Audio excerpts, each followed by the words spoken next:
একই অনুষ্ঠান, একই সরকারের দুই মন্ত্রী, 2 মিনিটের ব্যবধানে দুই ভিন্ন মত। উপলক্ষ রুশদির কলকাতা সফর বাতিল, বিতর্ক চরমে রাজ্য সরকারের। রুশদি অস্বস্তি, তার কলকাতা সফর আটকানোর জন্য যখন সরাসরি মুখ্যমন্ত্রীকে কাঠগড়ায় তুলছেন সালমান রুশদি, তখন সেই বিতর্ককে উস্কে দিয়ে মমতা বন্দ্যোপাধ্যায় দলেরই সাংসদ সুলতান আহমেদের মন্তব্য, আমরা পুলিশকে বলেছিলাম রুশদিকে শহরে আসতে দেবেন না, উনি শহরে এলে আইন শৃঙ্খলা পরিস্থিতি খারাপ হবে, যেমনটা হয়েছিল তসলিমা নাসরিনকে নিয়ে।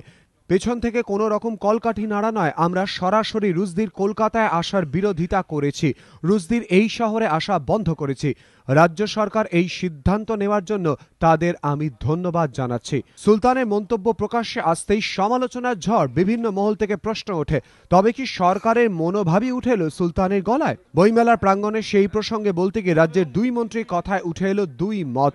পরিবহন মন্ত্রী বললেন, সুলতান কি বলছেন জানি না, সরকারের তরফে কোনো মন্তব্য করা হয়নি।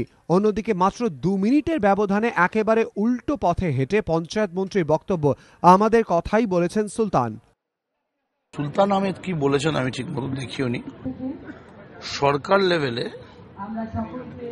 কেউই কোন রকম কোথাও মন্তব্য করেনি, রাজ্য সরকারের পক্ষ থেকে অফিসিয়ালি। ভাবে ও মূর্তি দুটোই ঠিক আছে, কিন্তু সুলতান আহমেদ বলছেন যে সুলতান আহমেদ বলেছেন তো বলে দিয়েছে আমাদের কথা। সুলতান হ্যাঁ, সুলতান তো আমাদের কথা বলে দিয়েছে।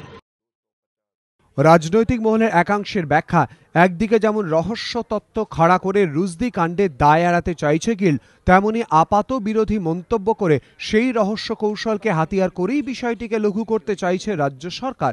আবার রাজনৈতিক পর্যবেক্ষকদের একাংশের মতে গোটা বিষয়টি আসলে রাজ্য মন্ত্রিসভার সমন্বয়ের অভাবকেই প্রকট করে দিল।